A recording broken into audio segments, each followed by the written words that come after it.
तुम्हें कैसे ज्ञात हुआ कि बैल की नाक में डाली डालते से वो शांत हो जाएगा? मुझे ज्ञात नहीं था भैया, वो अत्यंत आक्रामक हो रहा था, इसलिए मैं उसे अचेत करना चाहता था, लक्ष्य से चूक गया। हे ऋषभ महाराज, हम आपसे लड़ना नहीं चाहते, हम बस आपको हमारी गाड़ी में बांधना चाहते हैं ताकि हम अपनी माता को सुखपूर्वक फाल्गु नदी तक ले जा सके, उनके कोमल पग को कंकर और कांटों से बचा सके।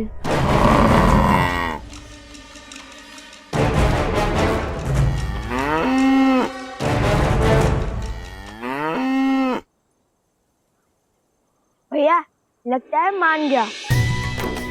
अब एक कार्य करता है, जैसे माता आश्रम में सारी गायों के सींग पर मोली धागा बांधती है, हम भी इसके सींगों पर मोली धागा बांध देते हैं। उचित है।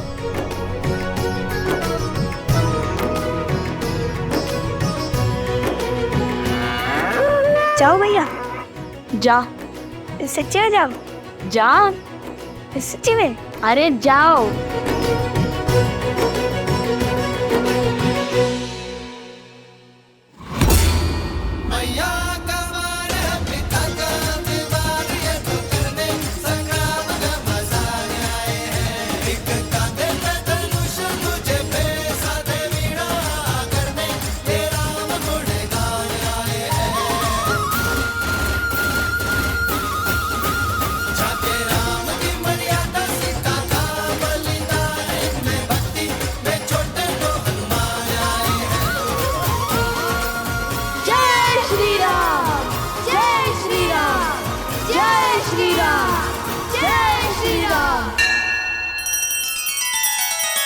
श्री रामचंद्र कृपालु भजु मन हरण भव भय दारुणम नव कंज लोचन कंज मुख कर कंज पद कंजारुणम।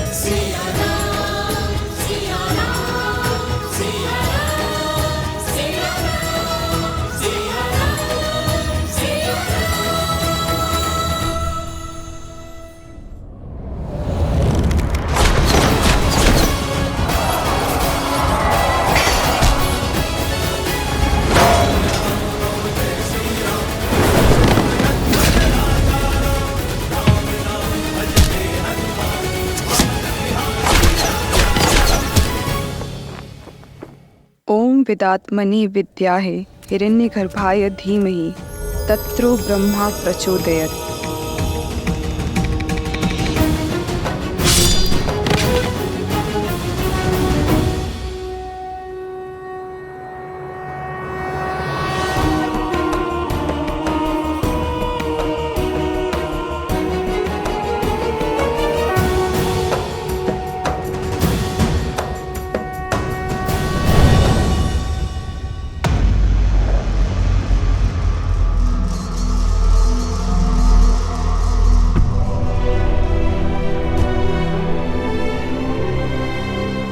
सेनापति, आंखें खोल बहन।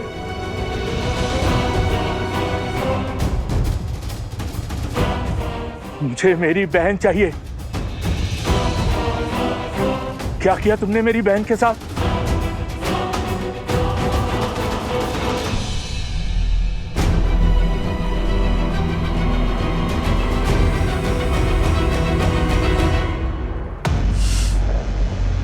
बालकों को नहीं मार पाया वृषभासुर। भैया अब हमारी बैलगाड़ी सज्ज है, अब माता को कोई कष्ट नहीं होगा।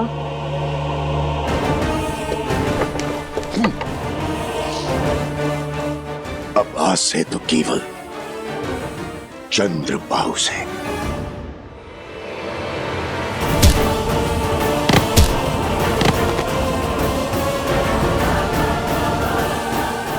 आज पिताश्री को मुझ पर कितना गर्व होगा।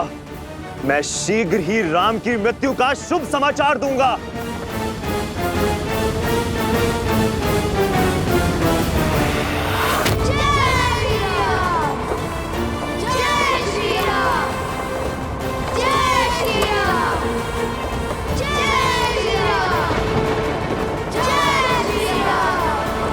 जय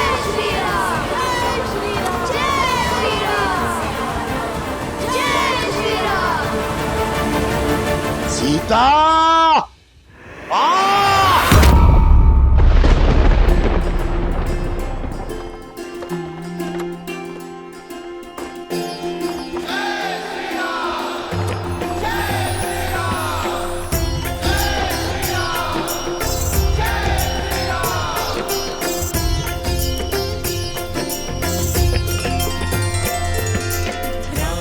अयोध्या की ध्वजा है।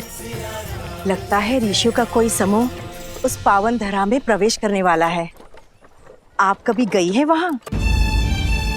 बहुत सुना है धर्म की इस नगरी के बारे में।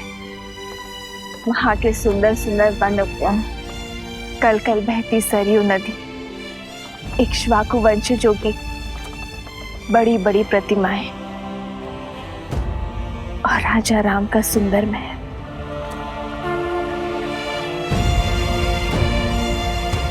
सच अद्भुत है श्री राम और उनकी नगरी। देखो, अयोध्या का ध्वज। संकेत समझ रहे जादूगर? शीघ्र ही गुरुदेव हमें अयोध्या में प्रवेश करने की आज्ञा देंगे।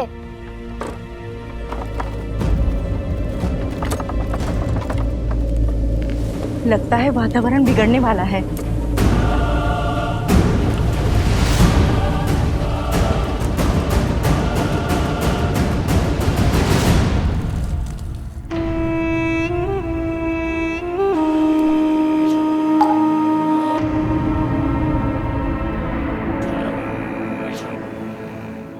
जागो, मैं तुम्हें अपना रूप, अपना स्वरूप, अपनी पहचान देता हूं।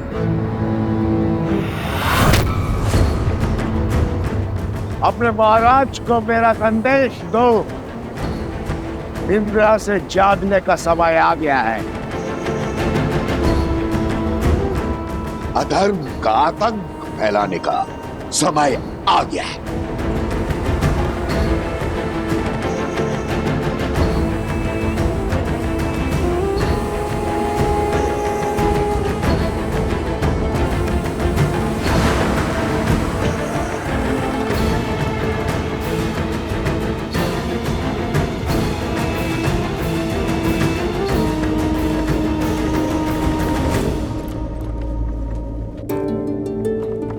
ध्यान से सुनो, शीघ्र ही हम गांव में प्रवेश करने वाले हैं। जब तक माता फाल्गु नदी में तप कर रही हैं, क्यों ना तब तक हम थोड़ा भ्रमण कर ले, सुंदर सुंदर घर, उपवन, मंदिर आदि देख ले, लड्डू पेड़े खा ले। क्यों, कैसा विचार है? यह विचार तो बहुत अच्छा है, किंतु मेरे मन में एक विचार और आ रहा है। एक बात बताओ, सच में ये ऋषभ उतना भव्य है जितना तुमने कहा था? लगता तो बड़ा शांत है, ना भयंकर था वो, तो तुमने पकड़ा कैसे? क्या कहा तुमने? कुश ने इस बैल को पकड़ा?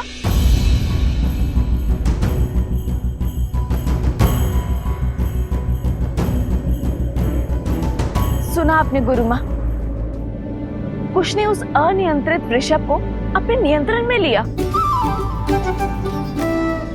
अच्छा, अब तुम असत्य भी बोलने लगे हो। सत्य कह रहे हो माता, केवल मैंने नहीं किया, जो भी किया हम दोनों ने किया, है ना लव भैया?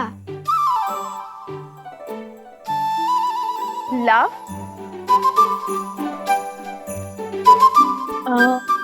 क्या हुआ माता? बुक बंद नहीं रख सकते थे? क्षमा कर दीजिए भैया, वो मित्र पूछ रहे थे तो मैंने बता दिया।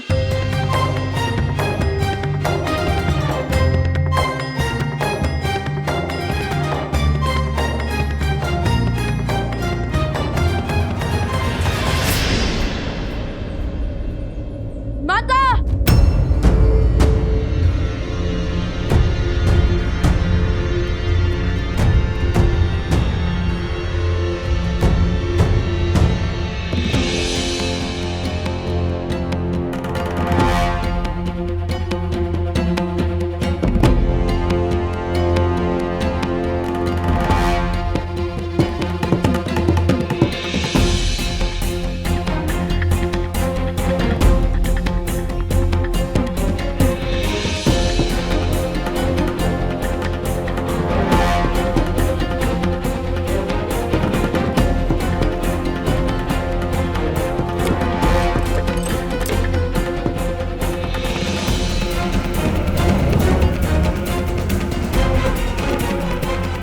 यहाँ तो ना घर बचा, ना मंदिर, ना लड्डू। लगता है घोर विपदा आ पड़ी है इस गांव पर।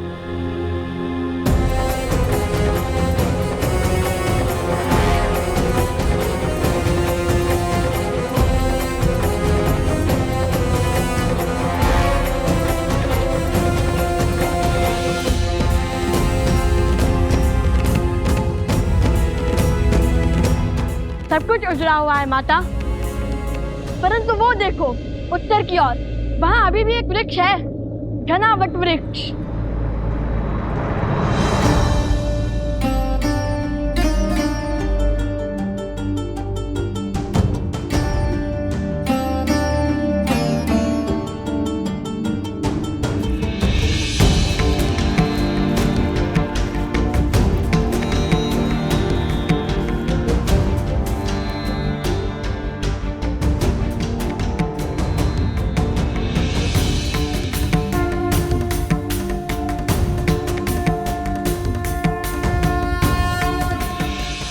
ये कौन है? हमारे रक्षक हैं ये ना होते तो उस दुष्ट ने सारी सृष्टि को दूषित कर दिया होता।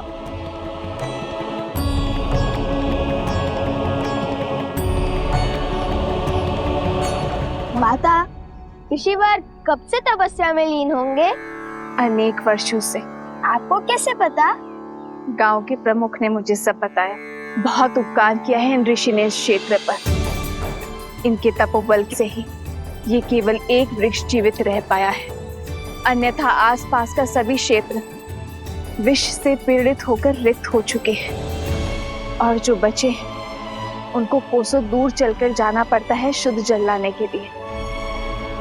अपने पूर्वजों के द्वारा बसाई धारा को छोड़ना सरल कहाँ होता है। ये क्षेत्र श्रापित है, अब तप कैसे होगा? श्रापित स्थान पर तब संकट को न्योता देने के समान है। क्या श्राप? अधर्म का श्राप। जल इस संसार का सबसे शुद्ध तत्व है। जल को पीकर हम भीतर से और उसी से स्नान कर कर हम बाहर से शुद्ध होते हैं। वैसे ही प्रकृति में फैला पाप जल से ही शुद्ध होता है, किंतु जब पाप अपनी सीमा लांघ देता है तो वो मानव की दृष्टि से बच निकलता है और तब सबसे पहले जल ही अशुद्ध होता है। पाप को रोकने के लिए पापियों का संहार करना ही होगा। बताइए, कौन है वो दुष्ट? भिन्न भिन्न असुर के कुल और उनका नायक ऋषि असुरी के तपोबल ने उसे यहाँ नदी के नीचे बांधा है ताकि उसका प्रकोप इस क्षेत्र तक ही सीमित रहे, किंतु उसके यहाँ बनने के कारण उसने इस भूमि और यहाँ के जल को भी विषैला कर दिया है। अब उस पापी का अंत ही इस क्षेत्र के पाप का अंत करेगा। इतने वर्षों में उस असुर ने इस नदी में अपनी सत्ता स्थापित कर दी है। इस नदी तल में अपना महल तक बना दिया है। वो असुर जल में मक्र है और तल में मनुष्य मकरासुर।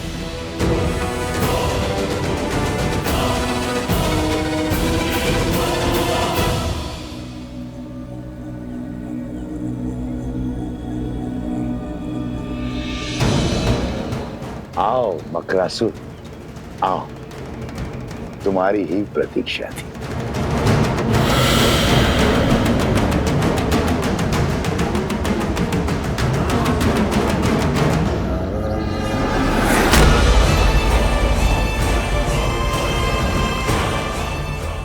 बहुत सुना है तुम्हारे बारे में सहस्त्र मुख रावण, किंतु मुझे तुम्हारी शक्ति और युक्ति में कोई रुचि नहीं है। मैं यहाँ केवल तुम्हारे रक्त का मान रखने के लिए आया हूँ। सुमाली जैसे असुर और पुलस्त्य जैसे महान ऋषि का अंश जो है इसमें। युक्ति को तुम्हारी शक्ति की आवश्यकता है मकरासुर। असुर कुल के अस्तित्व का प्रश्न है मकरासुर। क्यों मुख मत मोड़ो। देवासुर संग्राम के अंत के साथ मानवों और असुरों के संग्राम का शंखनाद हो गया। पूरी मानव जाति एक साथ असुरों के विरुद्ध आकर खड़ी हुई है। ऋषि यज्ञ और तप से हमारी शक्ति छीन करते आए हैं।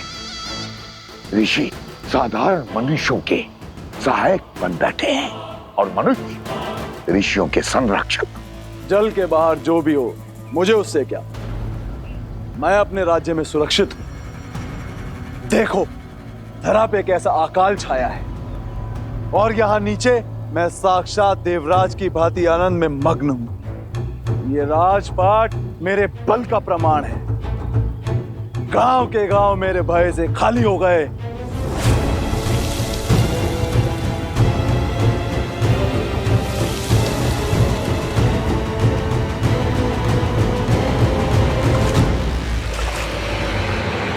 क्या हुआ मकरासुर? इतनी शीघ्रता क्या है? कोई है जिसके तप के बल से तुम फल्गु नदी की सीमा से बंधे हुए हो, जिसके कारण तुम क्षण भर से अधिक जल के बाहर नहीं रह सकते हो। ऋषि कर्ण का शिष्य ऋषि असुरी बरसों से तप कर रहा है, किंतु मुझे क्षति नहीं पहुंचा पाया। कुछ नहीं है उसके वश में। अगले 100 वर्षों में उसी पेड़ के नीचे उसका शरीर कीटों का भोजन बनेगा। फिर मैं स्वतंत्र होकर इस नदी के पार जा पाऊंगा और पलक झपकते ही मेरे 100 वर्ष बीत जाएंगे। यदि शत्रु एक से अधिक हुए तो, और 100 वर्ष यदि अनंत काल में परिवर्तित हो गए तो। किसकी बात कर रहे हो? कौन है वो? वही जिसने धर्म की स्थापना का बीड़ा उठाया है। कौशल नरेश श्री राम।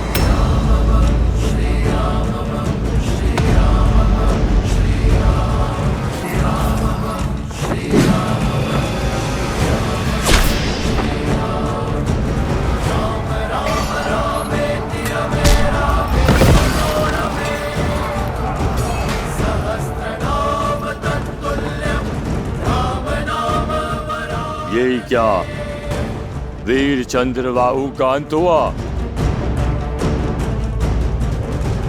ओम विदात्मनि विद्याहे हिरण्यगर्भाय धीमहि तत्रो ब्रह्मा प्रचोदयत्। ओम विदात्मनि विद्याहे हिरण्यगर्भाय धीमहि तत्रो ब्रह्मा प्रचोदयत्।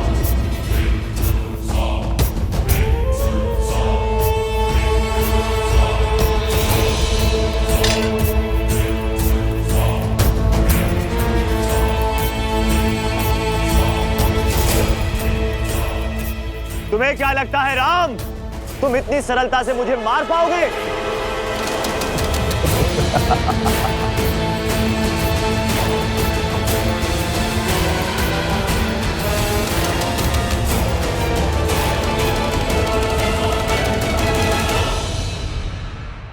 ने हमें यहाँ अकारण नहीं भेजा है। मैं यहाँ अपने मन की शांति खोजने आई थी, किंतु मिली यहाँ के गांव वालों के कष्टों की अशांति।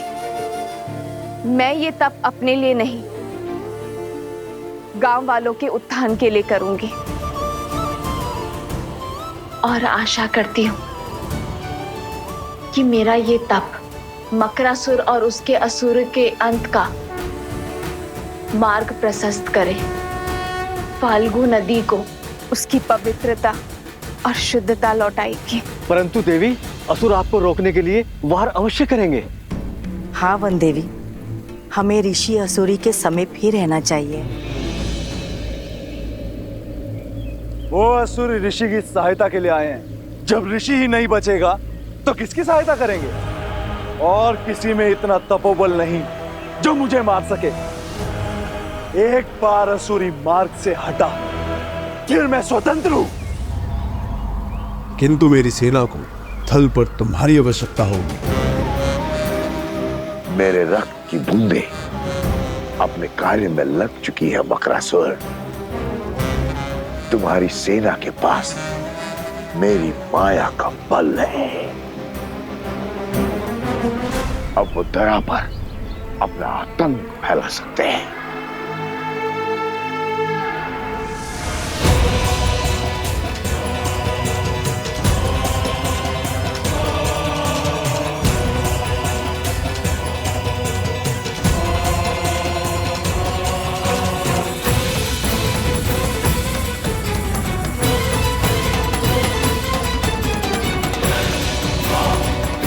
जाओ, अंत कर दो उस ऋषि का। धर्म पर अधर्म की जीत का समय आ चुका है।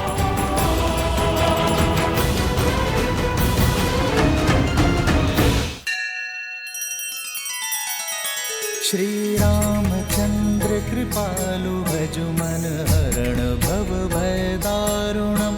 नव कंज लोचन कंज मुख कर कंज पद कंजारुणम। सिया राम, सिया राम, सिया राम, सिया राम, सिया राम, सिया राम। तुम्हें क्या लगता है राम, तुम इतनी सरलता से मुझे मार पाओगे?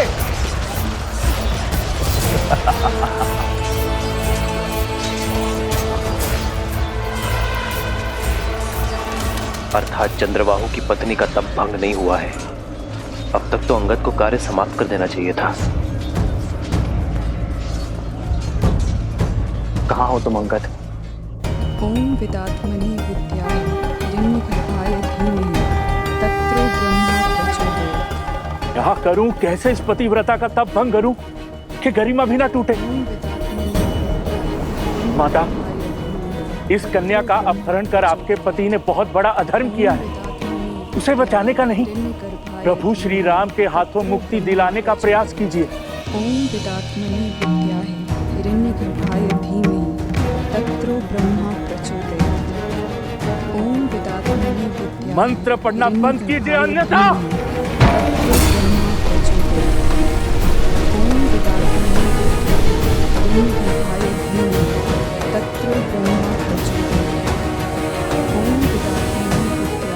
यदि आप ना रुकी तो अगला बार धरा पर नहीं होगा।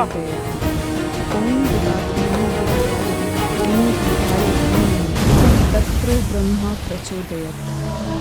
ओम विदात्मनि विद्याय हिरण्यगर्भाय धीमहि तत्रो ब्रह्मा प्रचोदयात्। ओम विदात्मनि विद्याय हिरण्यगर्भाय धीमहि तत्रो ब्रह्मा प्रचोदयात्। ओम विदात्मनि विद्याय हिरण्यगर्भाय धीमहि तत्रो ब्रह्मा प्रचोदयात्। ओम विदात्मनि विद्याय हिरण्यगर्भाय धीमहि तत्रो ब्रह्मा प्रचोदयात्।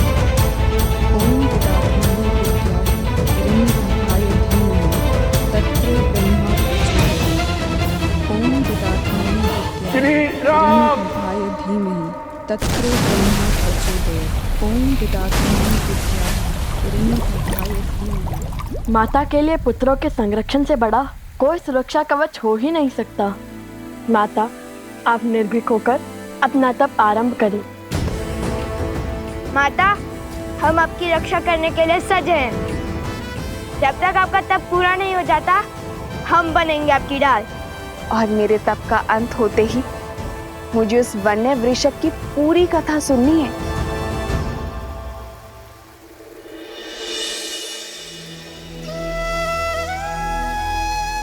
हे फाल्गु माता, मेरे संकल्प का तप स्वीकार करें।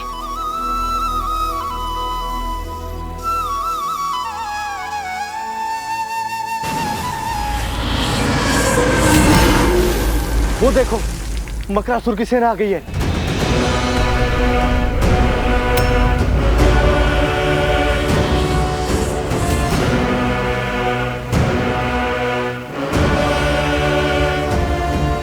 भागो यहाँ से, भागो भागो। गुरु माँ, वृक्ष के पीछे जाइए, शीघ्र कीजिए। मंदरी, मैंने संकल्प लिया है, जब तक मेरा तप पूर्ण नहीं होगा मैं यहाँ से नहीं हिलूंगी। आप सब जाइए। जाइए जाइए, जल्दी जाइए।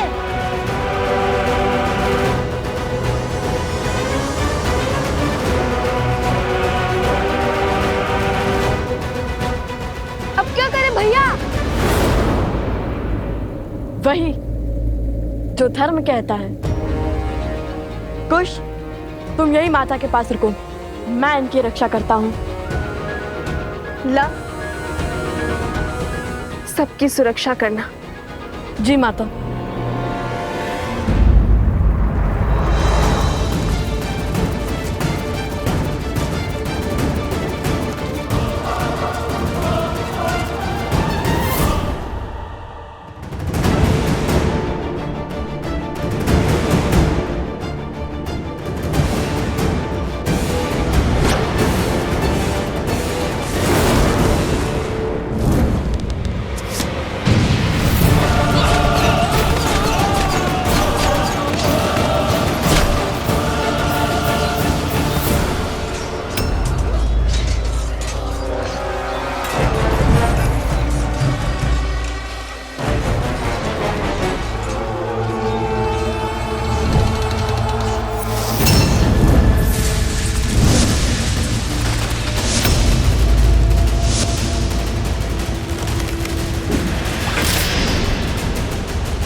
आपसे अस्त्र का दुरुपयोग हुआ है चंद्रसेन, आप मुझे आज्ञा दीजिए।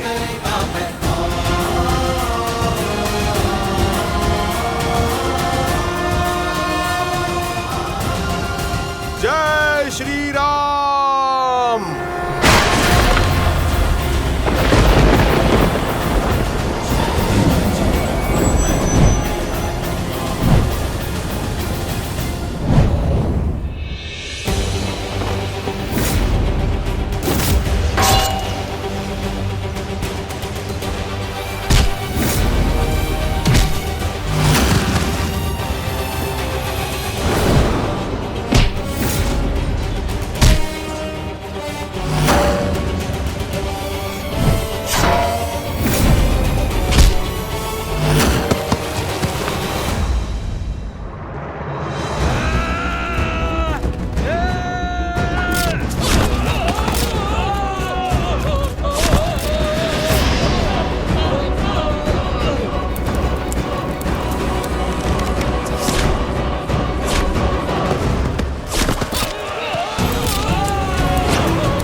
निश्चिंत रहिए माता।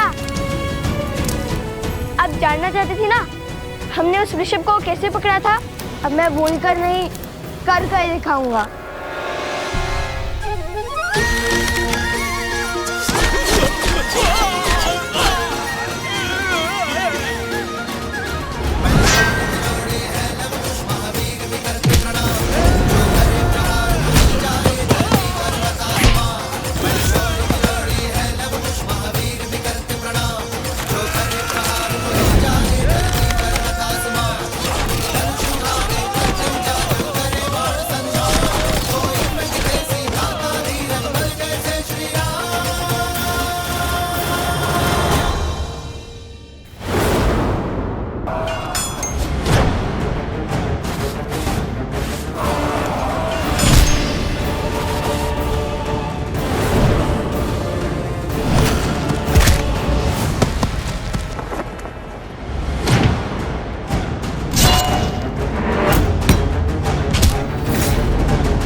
मित्र,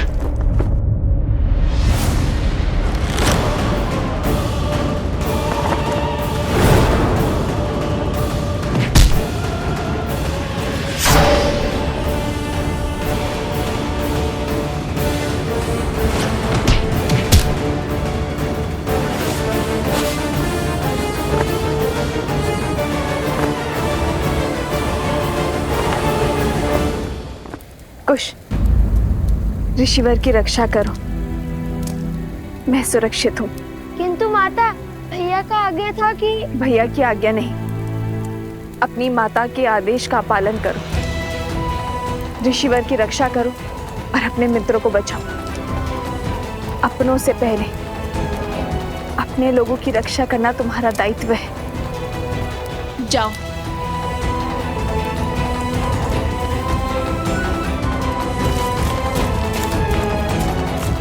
श्री राम, मेरे पुत्रों की रक्षा करना।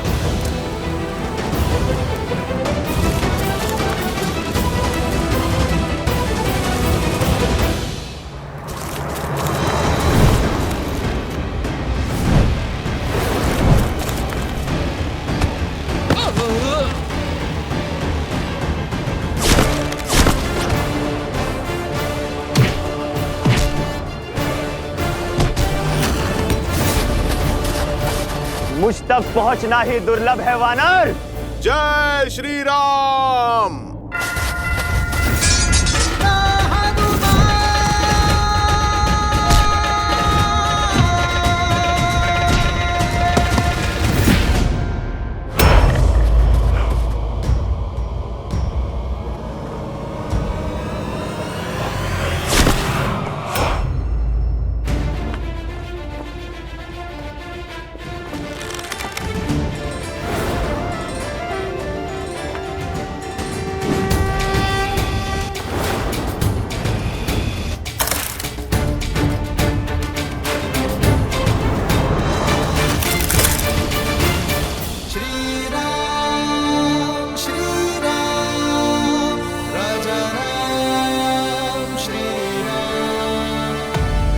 श्री राम ने तुम्हें मृत्यु नहीं दी। जानते हो क्यों? क्योंकि तुम्हारा अंत मेरे हाथों होगा।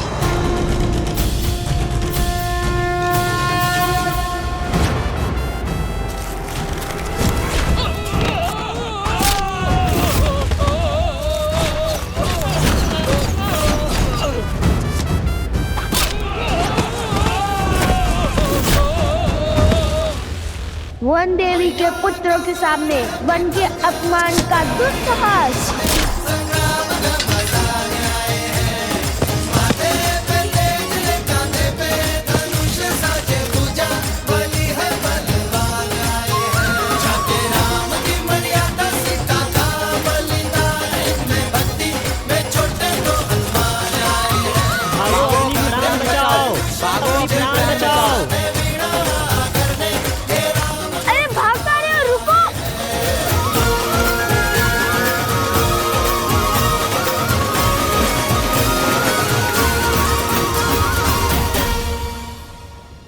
माता का आदेश है कि हम इनकी रक्षा करें, इसलिए तुम और सोमकरण ऋषिवर के साथ साथ गुरु माँ और कुमोदनी दीदी की रक्षा करोगे। मैं और जातुकरण नदी के तट पर दृष्टि रखेंगे। जो आज्ञा भैया। जातुकरण चलो।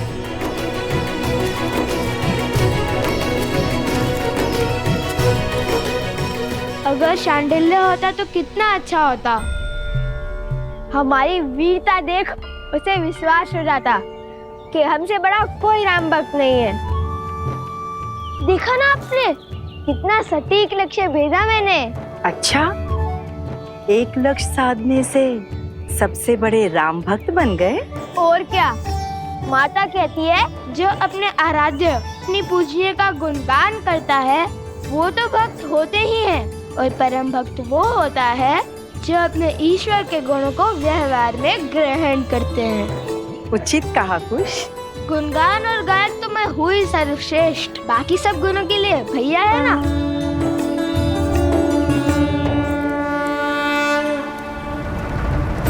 माता अभी भी तप कर रही है और जल अभी भी अशुद्ध है, अर्थात मकरासुर अभी भी भीतर है, ठीक मकर ध्वज की भांति।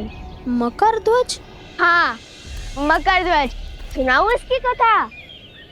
हाँ, सागर का रक्षक मकर ध्वज, आधा वानर आधा मकर, जिसे केवल श्री राम के भक्त हनुमान हरा सकते थे।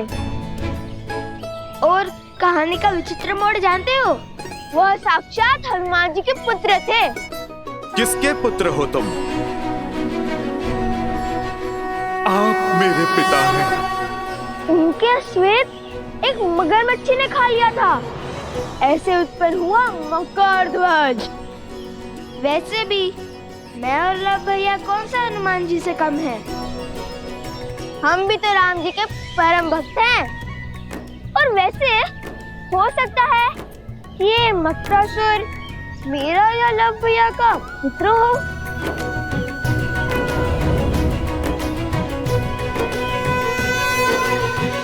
देखो ऋषिवर जाग गए।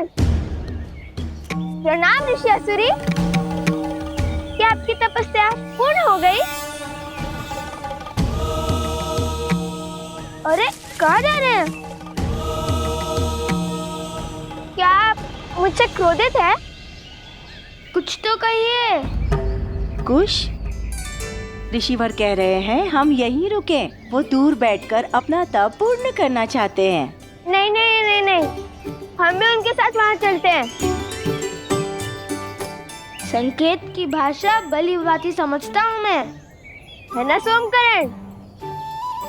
आप महर्षि हैं, सब जानते हैं, और मैं आपका रक्षक, इसलिए तो मुझे आपके साथ चलना ही होगा, है ना ऋषिवर?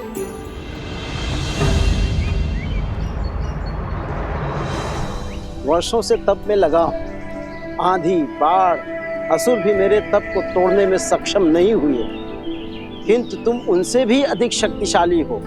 मेरे मौन को तोड़कर मुझे बोलने पर विवश कर दिया। कौन हो तुम बालक? पता चलेगा, किंतु मकरासुर से सामना करने के बाद।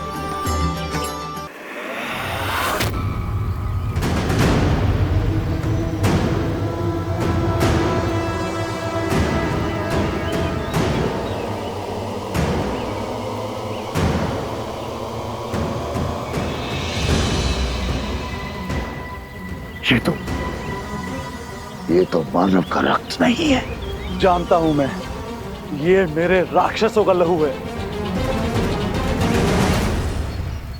ये सब उन्हीं का किया धरा है, राम के पुत्रों का। मैंने कहा था उन्हें पकड़ना सरल नहीं है, बड़े पराक्रमी है दोनों। अभी तुम्हारा ये भ्रम मिटाता हूं। अब ये फल्गु नदी इनके रक्त से लाल होगी। मैं उन्हें मेरे पास आने पर विवश कर दूंगा।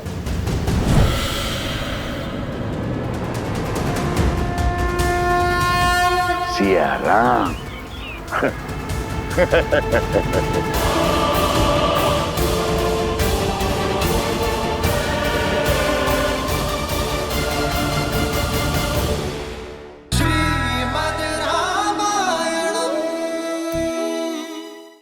असुरी, क्या आपकी तपस्या पूर्ण हो गई?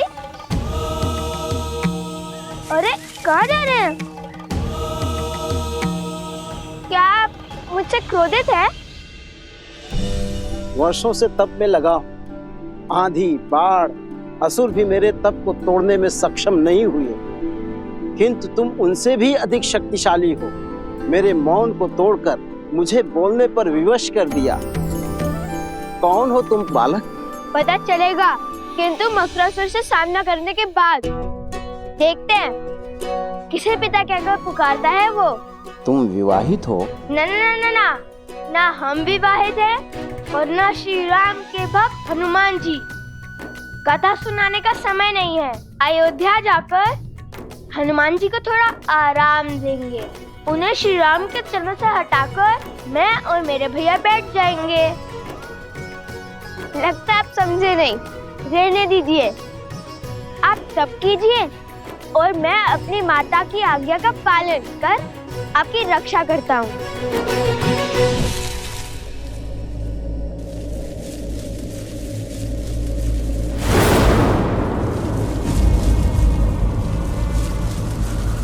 ये वृक्ष तो सूख रहा है। अर्थात मकरासुर निकट है। ये उसी का प्रकोप है।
सीते,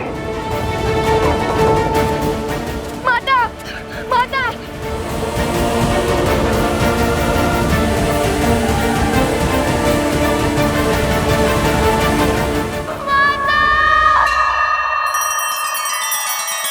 श्री रामचंद्र कृपालु भजु मन हरण भव भय दारुणम नव कंज लोचन कंज मुख कर कंज पद कंजारुणम। सिया राम, सिया राम, सिया राम, सिया राम, सिया राम, सिया राम। माता, माता, माता। ये कैसा अनर्थ है पिताश्री? देवी सीता मन की शांति पाने निकली थी, वो किस घोर पाश में बंध गई? ये पाश नहीं है पुत्र, मुक्ति का मार्ग है। समाज की मुक्ति, संसार की मुक्ति। जिनका अंतःकरण शुद्ध होता है, नियति उनसे ऐसे ही भलाई के कार्य करवाती है। उनके तो स्वार्थ में भी निस्वार्थ की भावना छिपी होती है, जिससे जगत का कल्याण होता है। किंतु लवकुश, इस विपदा में कौन करेगा उनकी सहायता? नियति चक्र की अपनी ही गति होती है, हमें धैर्य रखना होगा। उसके पश्चात विधि के इस विधान का कारण तुम्हें भी ज्ञात हो जाएगा। गणेश, मेरे पास आओ पुत्र।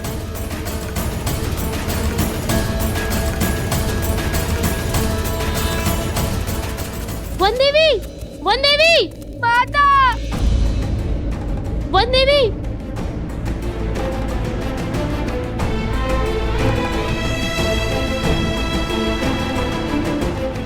नहीं, आंसू पूछो कुछ नहीं होगा माता को।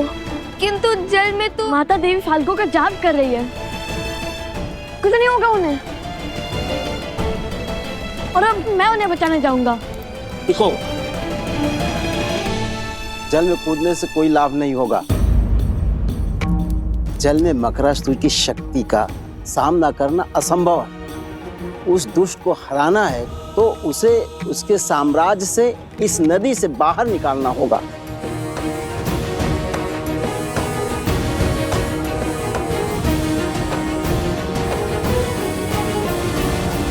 अभी तक अधर्म की विजय हुई नहीं है, किंतु धर्म के पास समय कम है। हर गिरते पत्ते के साथ मकरासुर की शक्ति और उसका प्रकोप बढ़ रहा है। शीघ्र तुम्हारी माता को इस विषैले जल से बाहर निकालना होगा।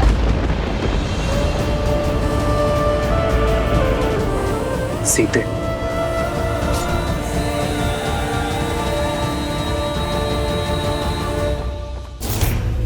ये अस्त्र अगर इसको चीर सकता है, उसको भी मार सकता है। ये आज स्पष्ट हो गया कि ये नर है, नारायण नहीं।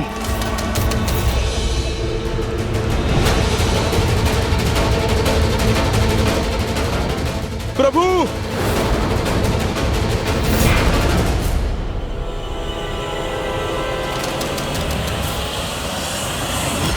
आप ठीक है ना प्रभु?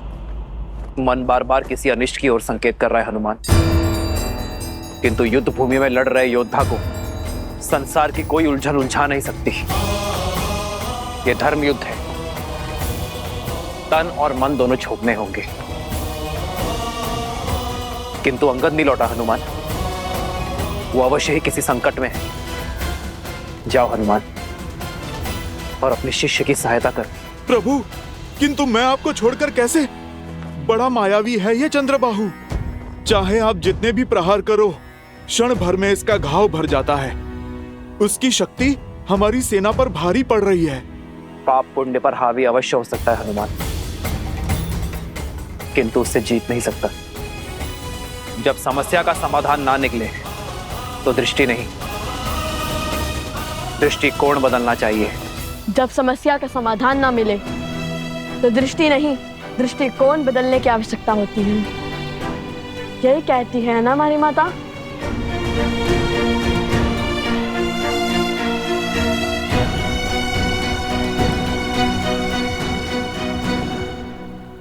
यदि वो जल के भीतर शक्तिशाली है और उसे बाहर लाना असंभव है, तो फिर हम जल को उस तक पहुंचने से रोकेंगे, नदी का प्रवाह अवरुद्ध कर देंगे। ये कैसे होगा लव? मुझे तो ये युक्ति भी असंभव लगती है। यह भैया के मुख से निकली बात कभी असंभव नहीं हो सकती।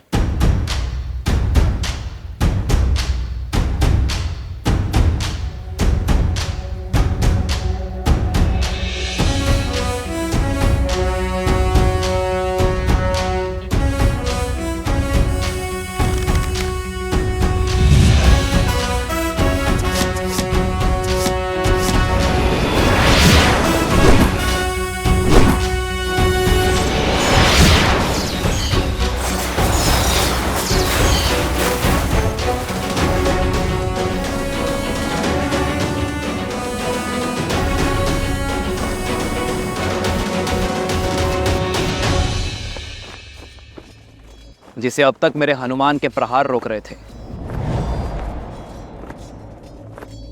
उसे अब मेरे बाण रोकेंगे। वो मारा नहीं जा सकता, किंतु बांधा जा सकता है।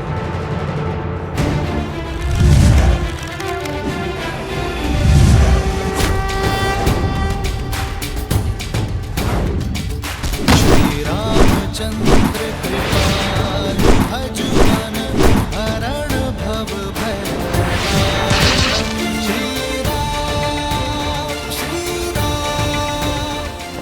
जाओ हनुमान, शीघ्र अतिशीघ्र अंगद को खोजो। जो आज्ञा प्रभु। जाओ।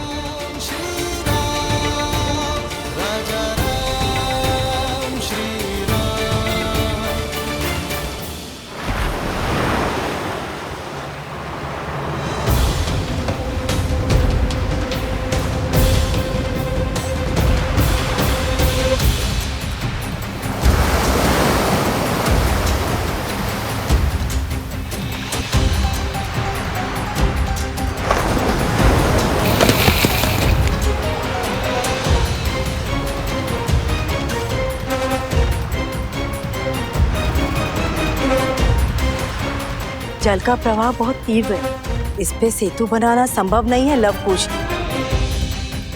हमें बिना समय गवाए सहायता ढूंढनी चाहिए।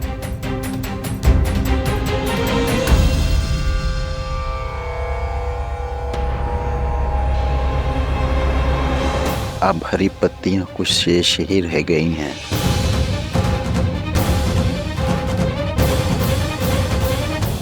जब तक हम सहायता खोजेंगे तब तक समय और देवी के प्राण खो चुके होंगे। माता की रक्षा का प्रण हमने लिया था और उस प्रण को पूर्ण भी हम ही करेंगे, तैयार नहीं।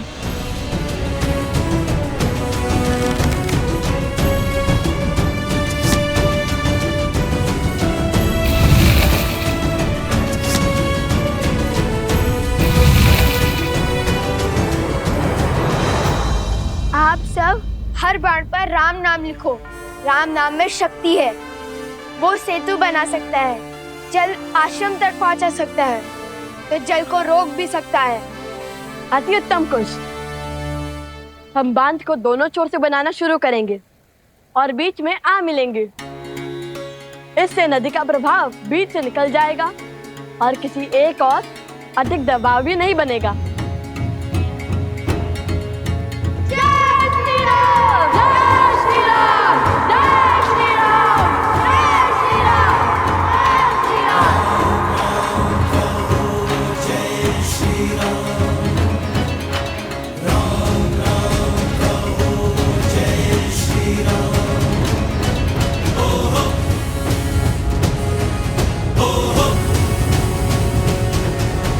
मन में है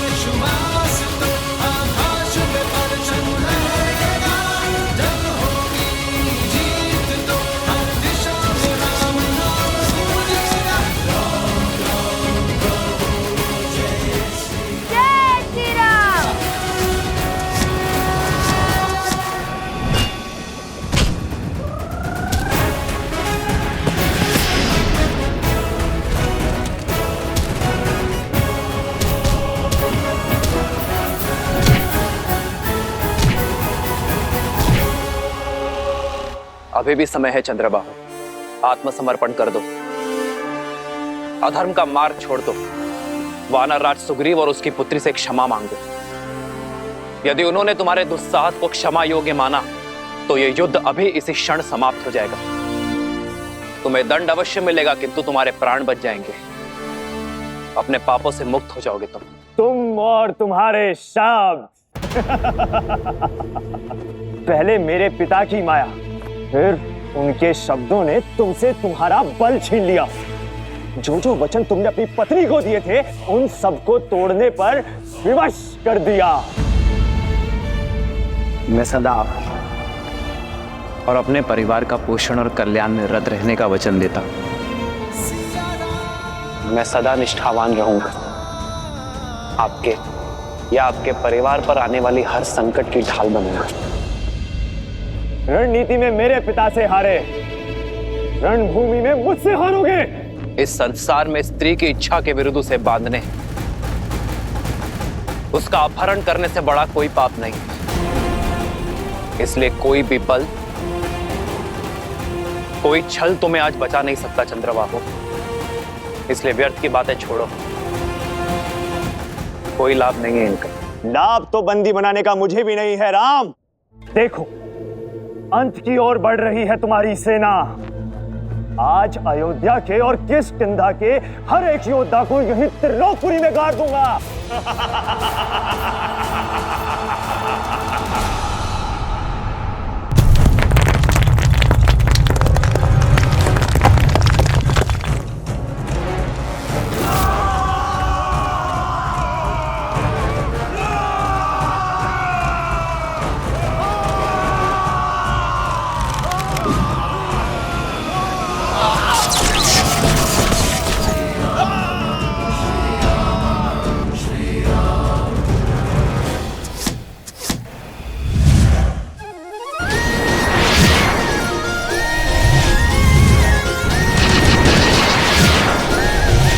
आपके लव कुश आ रहे हैं माता। तनिक धैर्य और माता, बाण बनने को है।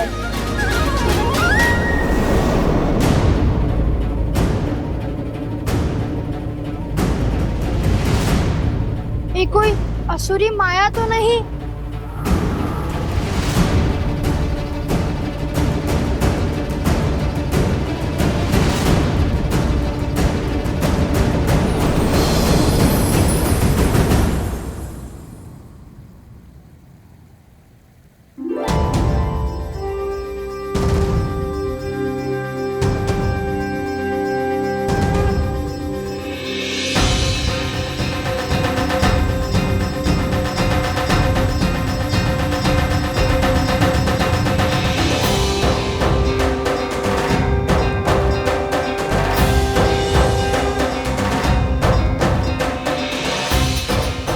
मुख की शीतलता और तन की सौम्यता से तो देवी लग रही है।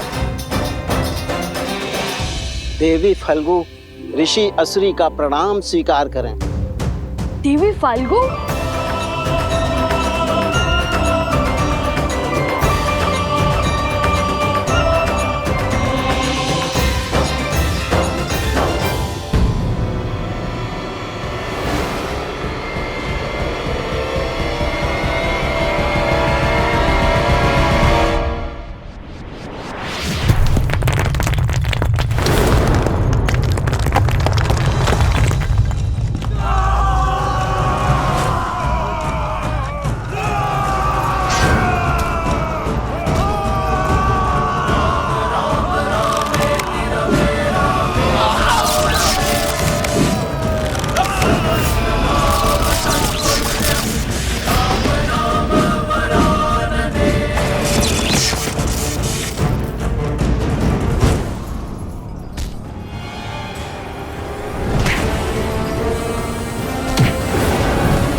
ओम विदात्मनि विद्याहे हिरण्यगर्भाय धीमहि तत्रो ब्रह्मा प्रचोदयत्।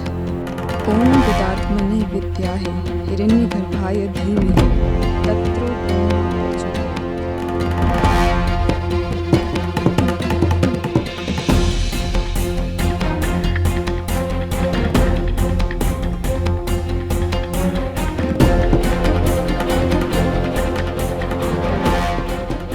अंगद के यहाँ पे होने का प्रमाण तो मिल गया, किंतु वो स्वयं कहाँ है?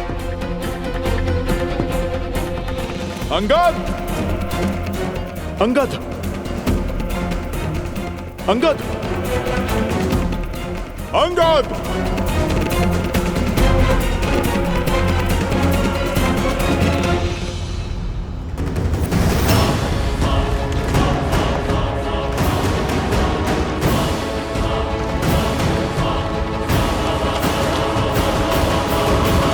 असुरी, ये बांध कभी पूरा नहीं हो सकता। यदि मेरा प्रवाह रुका तो आसपास के सारे क्षेत्र बाढ़ में बह जाएंगे। बांध नहीं तो हमारी माता का क्या होगा? देवी, आप तो कुछ भी कर सकती है ना। हम लोग धर्म के साथ हैं, हमें हमारा कार्य पूर्ण करने दीजिए। हाँ देवी, आपको तो हमारी सहायता करनी चाहिए। जैसे समुद्र देव ने सेतु बनाने के लिए श्री राम का सहयोग किया था, और हम तो श्री राम के सबसे बड़े भक्त हैं, हनुमान जी से भी बड़े। देखिए, मैं तुम्हारी दुविधा समझ सकती हूँ। कर पाती तो सहायता अवश्य करती, किंतु सत्य यही है, मेरे प्रवाह को रोका नहीं जा सकता। आप तो स्वयं माता है, आपके कारण जीवन है। क्या माता के बिना जीवन संभव है? श्री राम के धनुष पर ब्रह्मास्त्र चढ़ चुका था। समुद्र देव की क्षमा याचना के बाद उत्तर में ध्रुमकुलिया की ओर छोड़ना पड़ा, जहाँ राक्षसों का अधर्म शिखर पर था। उसी प्रकार आप भी अपना प्रभाव मोड़ दीजिए ना।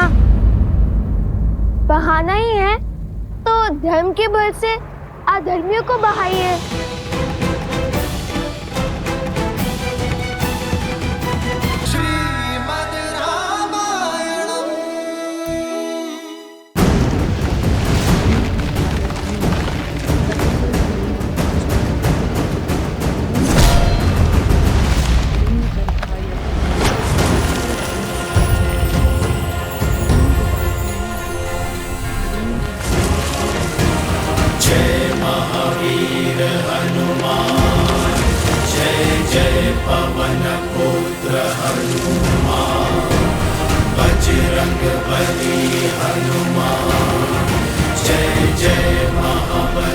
जय श्री राम।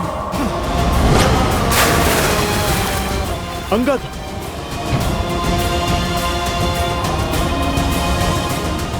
अंगद, अंगद, अंगद, तुम ठीक हो?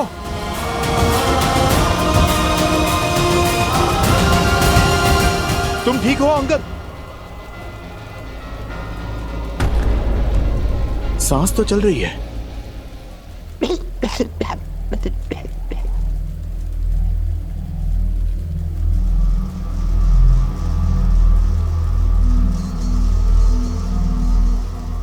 उसे रोकिए, अन्यथा ये युद्ध कभी समाप्त नहीं होगा। किंतु तुम अंगद?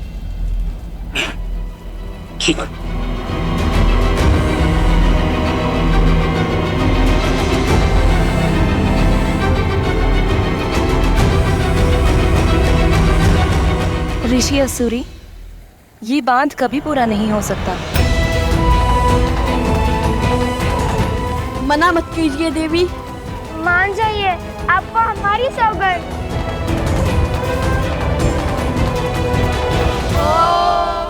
मधुजक्ता नितायने मधु रक्षन्ति सिंधवा वादीविना संतोवसी मधुनक्तो तोषो मधुपाठी वरजन।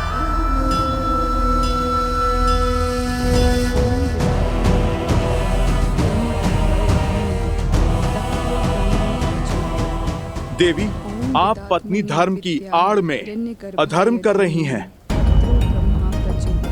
उस अधर्मी की सहायता कर धर्म को तार तार कर रही हैं। आपके पति ने एक नारी के विरुद्ध अधर्म किया है। देवी आप रुक जाइए, ये मंत्र बंद कीजिए।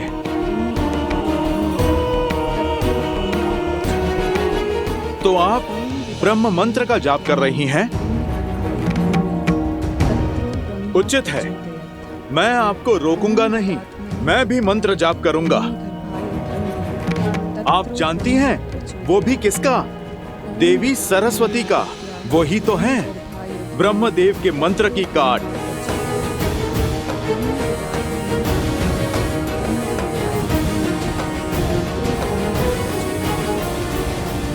हे देवी सरस्वती, आप उपकार करें, जो यहाँ की सूखी नदियां हैं उनमें उफान भरे। मैं आपका आवाहन करता हूँ। तत्रो ब्रह्मा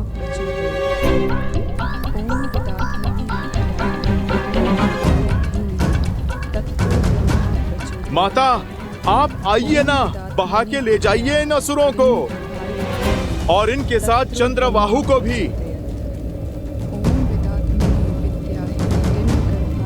इससे पूर्व कि मैं मंत्र जाप आरंभ करूं और यहाँ की सूखी नदियों का उफान आपके चंद्रबाहु को बहा कर ले जाए। देवी आप रुक जाइए, मैं आपको वचन देता हूँ, उसे मृत्यु नहीं, प्रभु श्री राम के हाथों मोक्ष मिलेगा। और देवी, यदि माता सरस्वती का वेग उसे बहा कर ले गया तो वो जहाँ जाएगा मैं उसे बिना अन्न जल के वहीं बांध दूंगा। जीवित रहकर भी मृत का जीवन जिएगा आपका पति।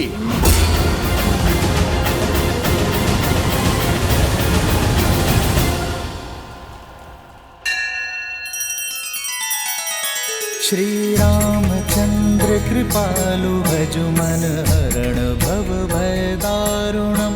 नव कंज लोचन कंज मुख कर कंज पद कंजारुणम।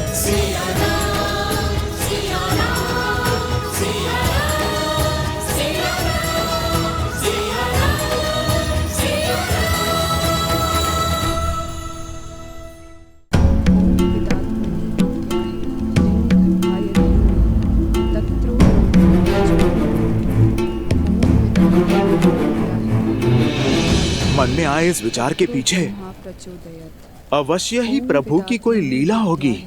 चलो माता सरस्वती से ही सहायता की गुहार लगाई जाए। जय मां सरस्वती, मैं आपका आवाहन करता हूँ। ओम ऐं ह्रीं श्रीं वाग्देव्यै सरस्वत्यै नमः।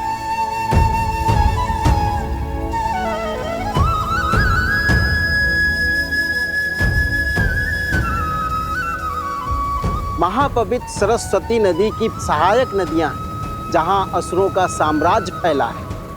आप अपना वेग वहां ले जाइए।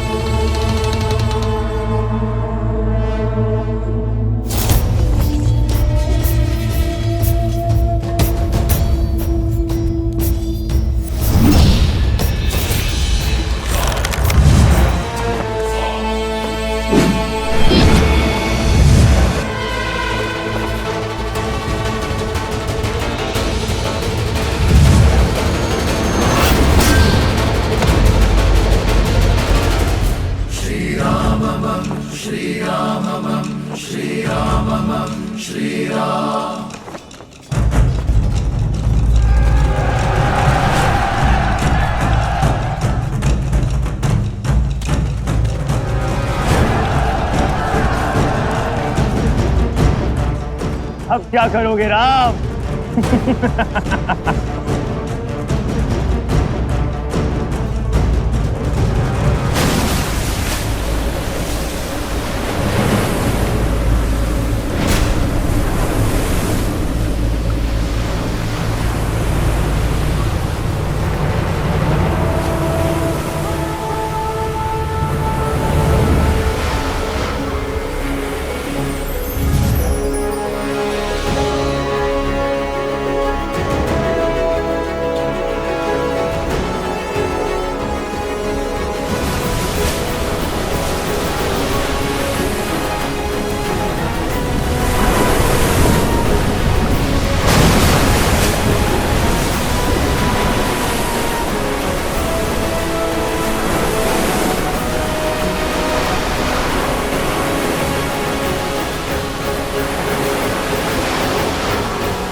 आ गई माता सरस्वती।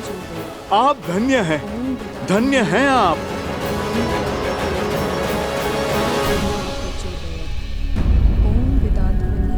देवी, आपको माता सरस्वती के आने की गड़गड़ाहट सुनाई दे रही है? आप रुकिए, मैं अभी आपको स्पष्ट सुनाता हूँ।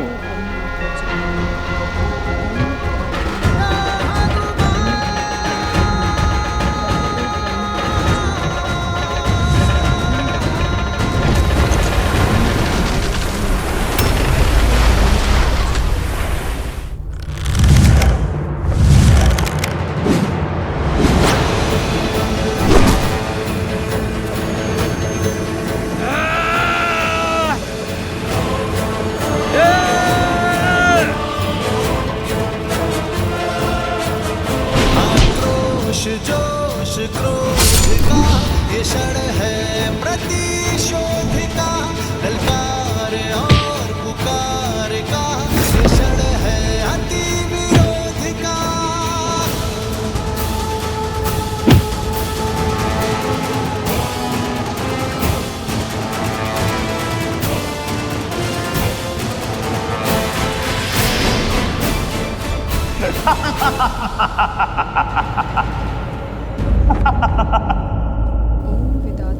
अद्भुत अद्भुत, वो देखिए, वो डूबा चंद्रबाहु।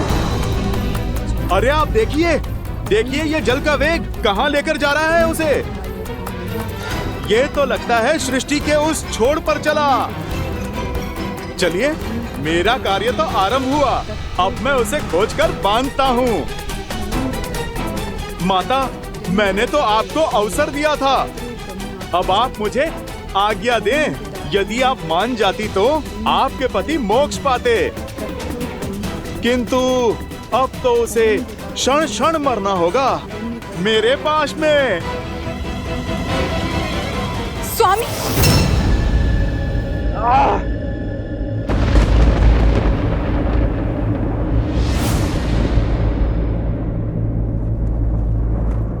ये नहीं हो सकता। पद्मा, पद्मा, पद्मा।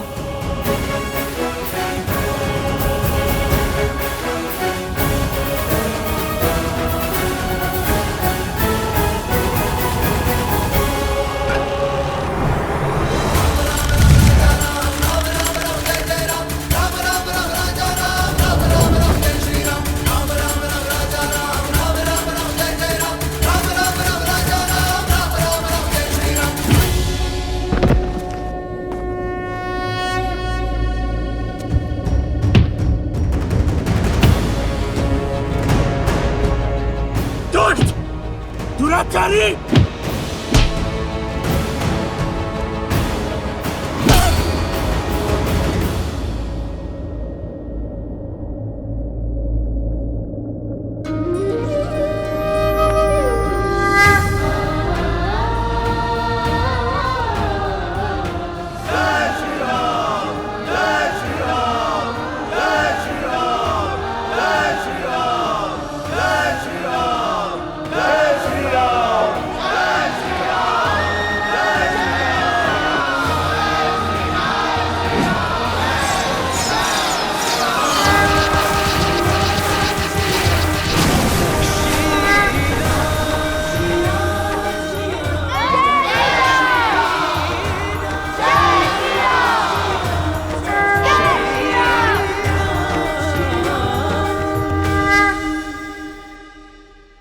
लव और कुश, आज तुम दोनों की बुद्धि और देवी सरस्वती के बल से त्रिलोकपुरी में असुरों का संहार हुआ।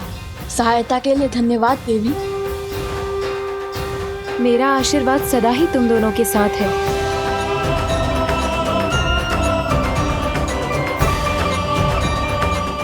धन्य है वो माता पिता जिन्हें तुम जैसी संतानें मिली।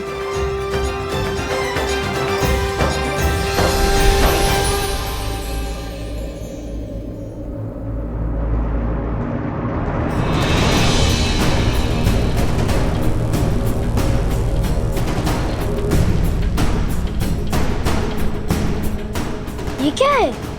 मकरासुर का महल। कहा था ना मैंने, दृष्टि नहीं दृष्टिकोण बदलो, फिर असंभव भी संभव हो जाएगा।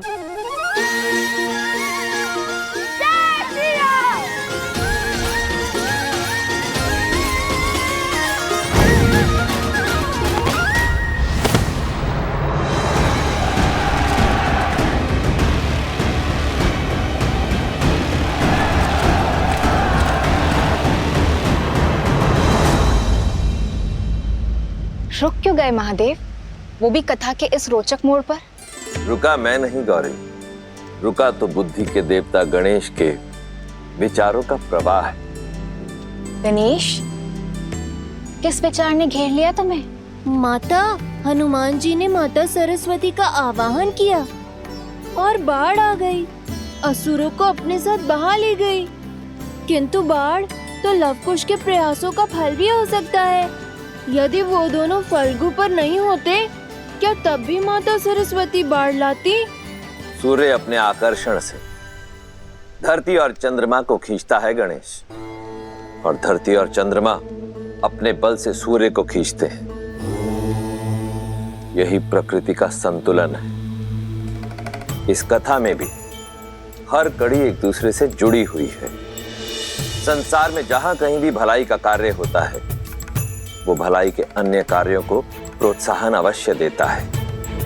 जैसे वर्षा के आगमन पर स्वयं समुद्र उठकर उसका स्वागत करता है, उसी प्रकार जब जब संसार में कहीं भी भलाई का कार्य होता है, तब तब भलाई का प्रत्येक अंश उसका स्वागत करता है। और फिर ये तो कथा ही जन्मों के संबंध की है, सिया राम की है।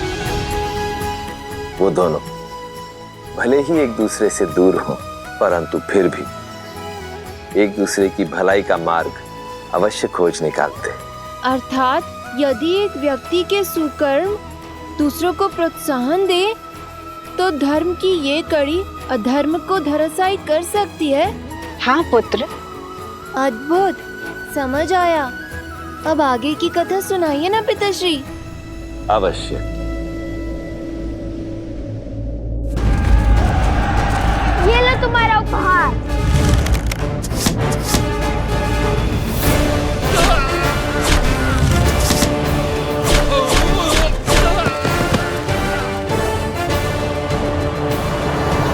समय निकलता जा रहा है और मकरासुर की शक्तियां बढ़ती जा रही हैं। वन देवी की रक्षा के लिए मुझे अपने मंत्रों का उपयोग करना होगा।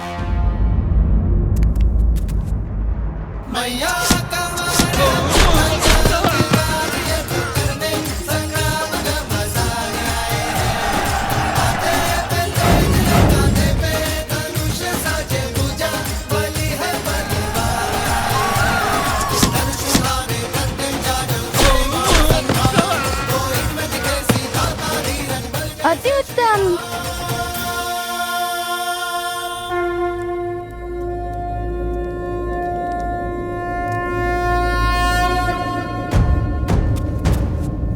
लव कुछ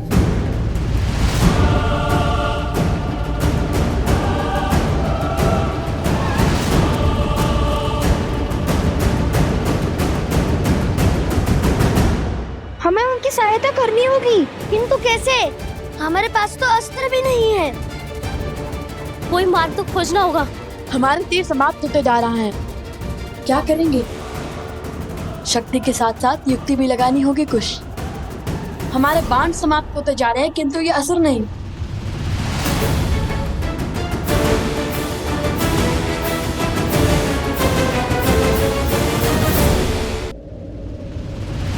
कुछ ये ध्यान करने का समय नहीं है। युक्ति की खोज स्मरण करने का प्रयास कर रहा हूँ। कि कभी श्री राम भी इस स्थिति में फंसे थे जहाँ उनके तीर समाप्त हो गए हो। अरे किंतु उनके पास तो अक्षय तीर था ना, जिसके बाण कभी समाप्त ही नहीं होते हो। ने अपने कर्मों से अभी अक्षय तीर नहीं पाया है। श्री राम भी इस स्थिति में नहीं फंसे, अब क्या करें भैया? कैसे बचाए माता को?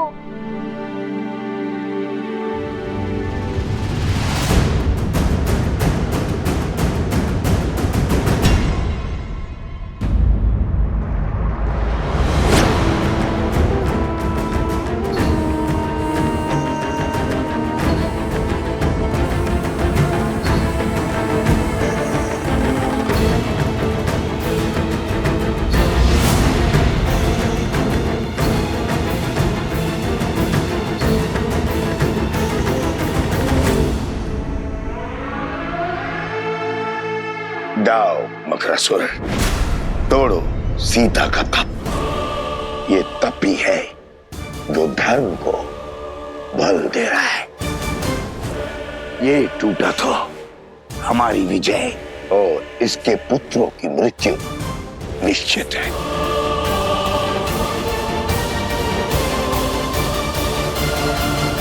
जीवन में कायर तो बहुत देखे, किंतु कायरता की ऐसी पराकाष्ठा नहीं देखी। क्या हुआ? हाथ हो गए। धर्म को हराने की, धर्मात्मा को मारने की बड़ी बड़ी बातें तो करते हो, किंतु स्वयं कभी शस्त्र नहीं उठाते। यह कायरता नहीं तो और क्या है?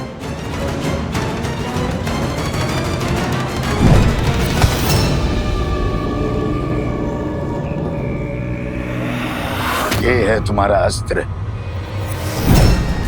और ये है तुम्हारे सेनापति।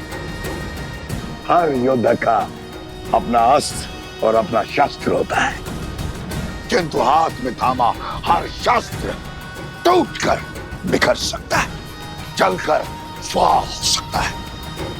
जब दो अस्त्र टकराएंगे तो एक का टूटना निश्चित है, किंतु मेरा अस्त्र न किसी के थोड़े टूटेगा, न किसी के जलाए भस्म होगा।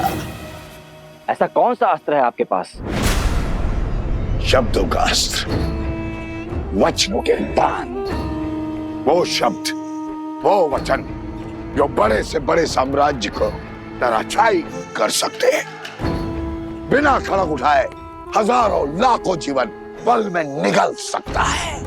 तलवारों की दिशा बिगाड़ सकते हैं मकरासुर, किंतु शब्दों की नहीं। अति उत्तम। लगता है रघुवंश की आहुति देकर संसार का सिंहासन संभालने के बाद मुझे तुम्हें ही अपना मंत्री पद सौंपना होगा। देव आज्ञा महाराज, किंतु पहले सीता का तप तो भंग कीजिए। उसके पुत्रों को अपने मार्ग से तो हटाइए। उनका अंत तो यहाँ होगा, मेरे साम्राज्य में। और रही बात सीता के तप की, तो लो अभी तोड़ देता हूं।